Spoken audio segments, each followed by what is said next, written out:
Hello everybody, this is JC from Real and Simulated Wars, and today is a fantastic day to be two things.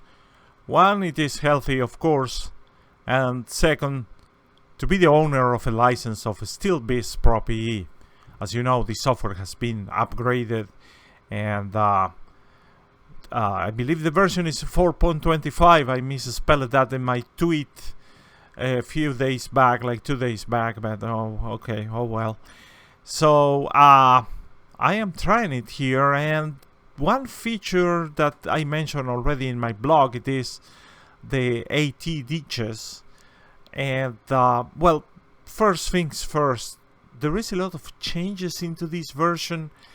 I mean, I've read the document from head to toe, and you know, many are bug fixes, but some new features too, which are really very nice.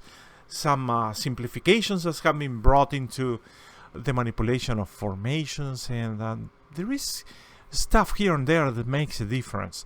But well, today my focus is going to be the anti-tank ditches, and that's why I created this scenario where, please don't make too much out of this. This is just for showing a couple of things about the AT ditches, and shouldn't be taken for any tactical value or anything like that. I just placed an objective there. I am not gonna touch it. There's no way I'm gonna move there for reasons that we'll explain in a few seconds.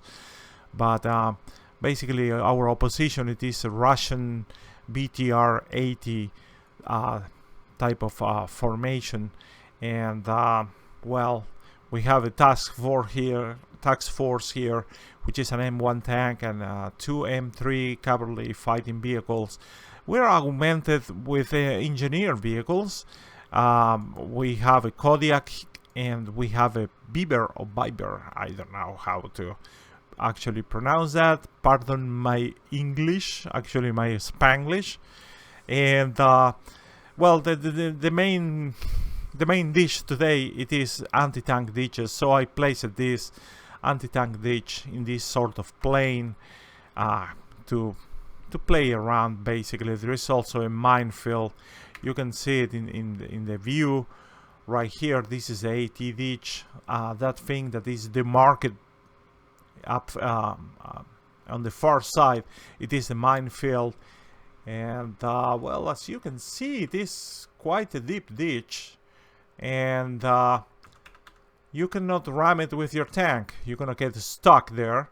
However, today I'm gonna be showing you some things that I've found that are actually a bit funny about how to breach these AT ditches. So this, for clarification, this is the Russian or Soviet or whatever AT ditch. The NATO ditches are a bit different, and they are more elaborate.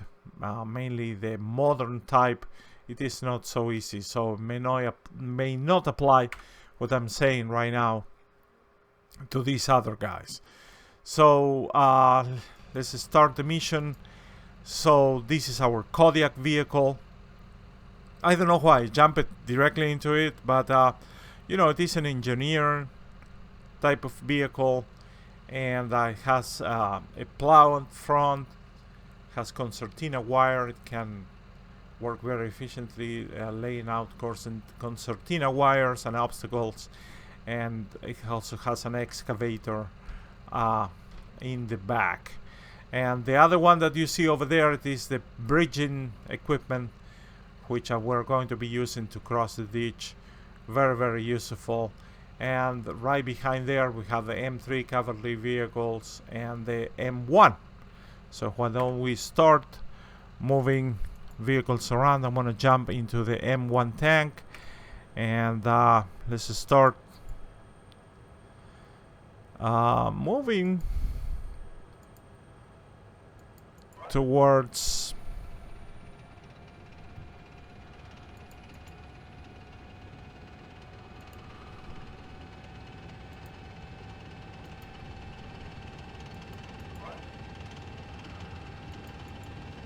the bridging vehicle. I'm gonna leave it a bit, maybe 100 meters behind. And then I'm gonna bring my M3 tanks, M3 fighting vehicles.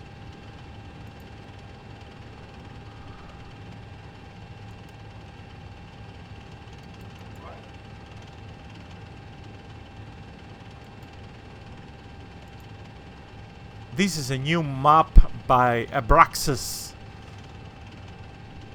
Quite a nice map.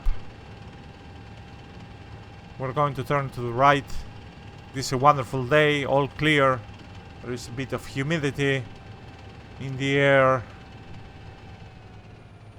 And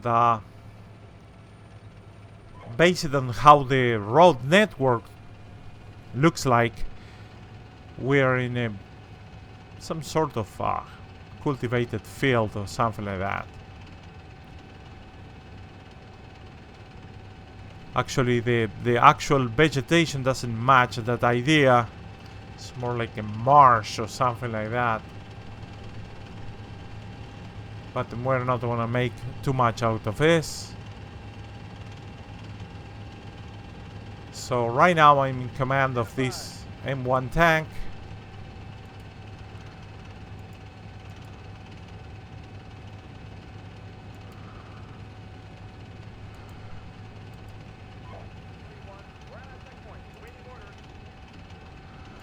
I'm gonna hold fire for a little while until we stabilize. That's our AAV.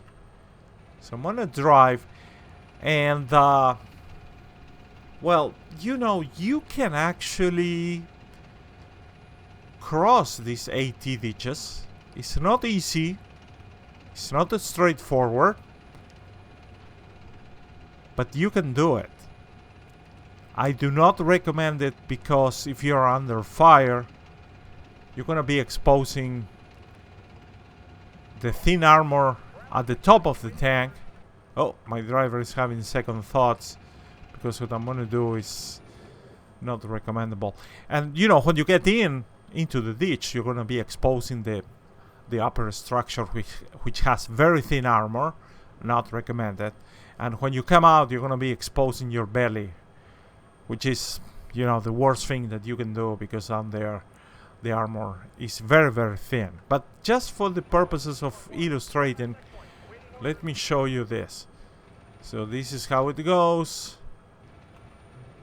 I mean, if you go down there, the tank is stuck. But now, if you move kind of a slow speed, and we're through it. What about that? So our M3s are already firing, which is good.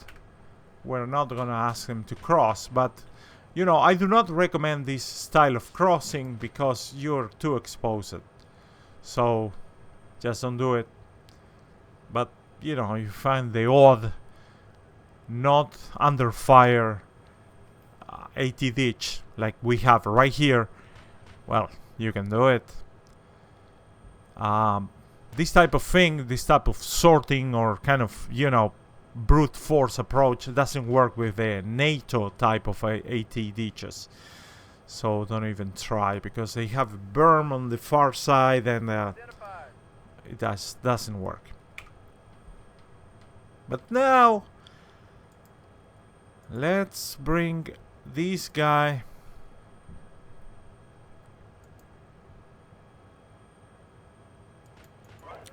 a tiny bit forward.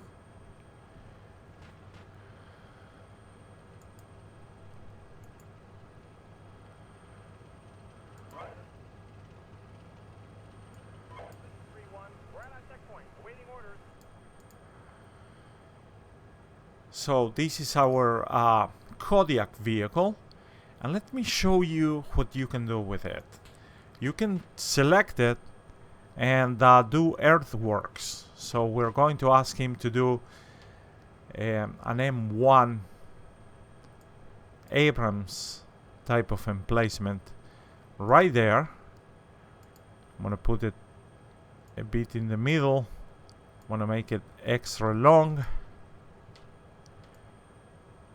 Perpendicular to the ditch. Just one tier. We're going to ask it to do the construction. You see that link means that it is working on it. And as soon as you do that, which is pretty close, boom, there you go. So I'm gonna ask this guy to move out, to put it out of enemy fire, because they start doing funny things. But let me drive. Oh my god, I'm gonna be doing something really terrible. But you know, look at this. A perfect, it's not a facade, but it's kind of a bridged obstacle. So if you keep, if the Kodiak keeps doing this, it's gonna eventually start to, you know, cave into the inside of the ditch. And we don't want that to happen, because I'm pretty happy with this right now. Look at me. I'm in. And I'm out. Pretty fast, pretty efficient, and it's done. I don't know if this is a bug, if it is intended and we're seeing some sort of abstraction of it working, or if it is just a game exploit. I don't know. But you know, it works. You can drive through and you can drive back at very high speed. It works nice. But now the AI cannot drive through it. It will not recognize it as a bridge on the ditch. So bad luck. The AI cannot do that. For that, for the AI to cross the ditch, you will need a bridge done with this Beaver vehicle.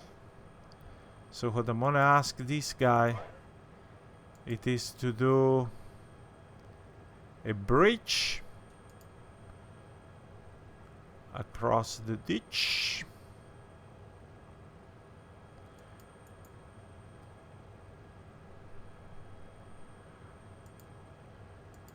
And from there, here comes the bridging unit. And in the meantime, let's enjoy the work that our Kodiak based engineers have done. This is funny. It has to be in range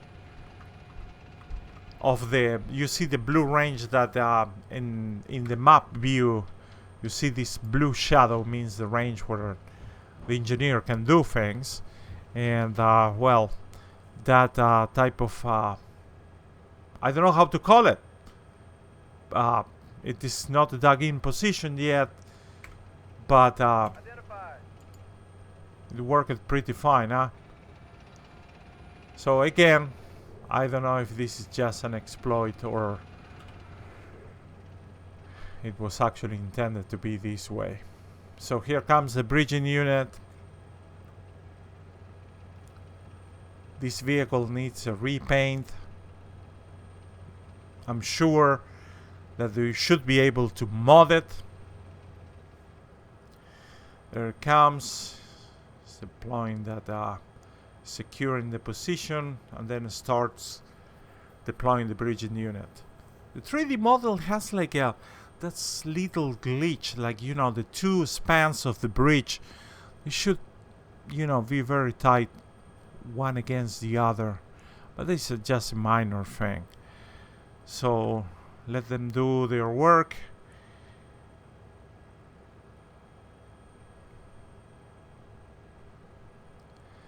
And when that bridge is ready, we're going to be able to move around. Oh, in the meantime, in our tank, we don't care too much about these vehicles because, you know, they just don't have the range. And yeah, we can hit them from here. That's for sure. That one is dead.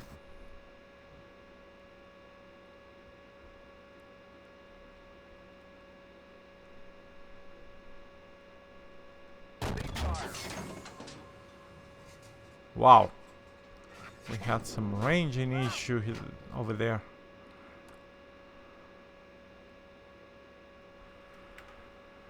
Alright. Oh. I don't want to miss the bridge lane. So that one is done. Look at the animation of the bridging vehicle. The bridge is already deployed.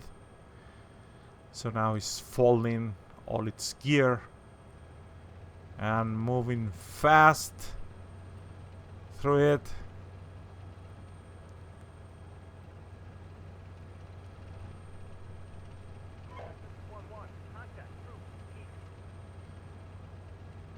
There we go. Bridge is done. So now I'm gonna bring our M3s.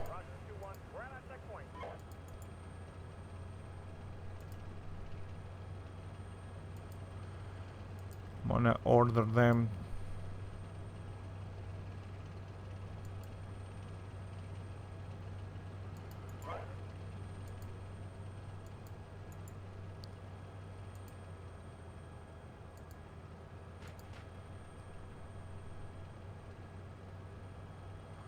I'm gonna put this guy out of the way.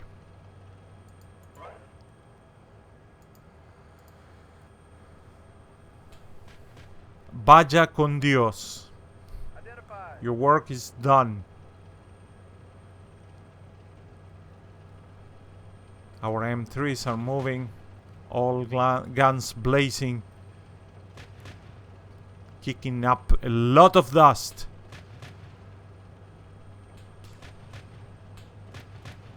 That's what they do.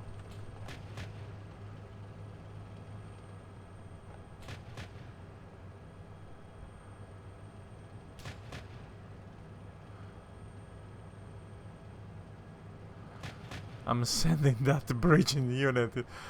Oh my god. So good that this is not a real scenario or anything of importance. There is an enemy vehicle. Oh. One M3 has passed through. And I'm gonna move my tank a bit forward. Finally we got an enemy vehicle destroyed. There goes another one.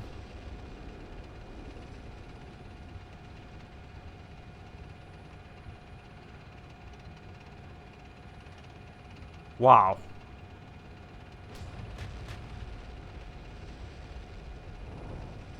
Oh, infantry ahead. There's plenty of these people. Always spells trouble. And as you can see, the AI can handle the bridges okay, even when they're engaged or something like that. And now the M3s are doing my job.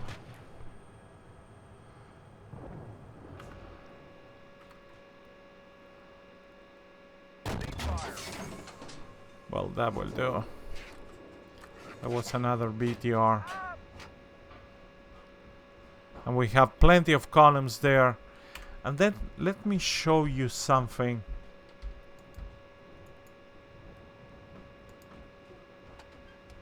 I'm gonna move using the assault command. And I want to do it really very slow. Same for these guys. At 6 miles, oh sorry, 6 kilometers per hour.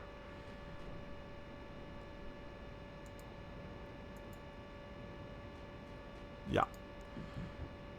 So this command is very useful while we're moving at the glacial pace.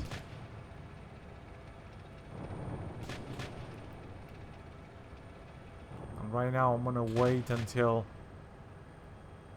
these guys do move over. But you see, the pace is really very slow, and it's very useful to coordinate the movement of different formations. I'm kind of liking it a lot. And to be honest, I don't know if that is new or something like that.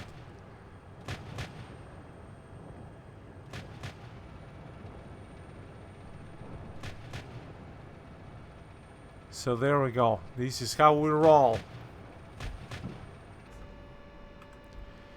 And of course there is a lot of infantry. We're going to stop short of objective Pisco.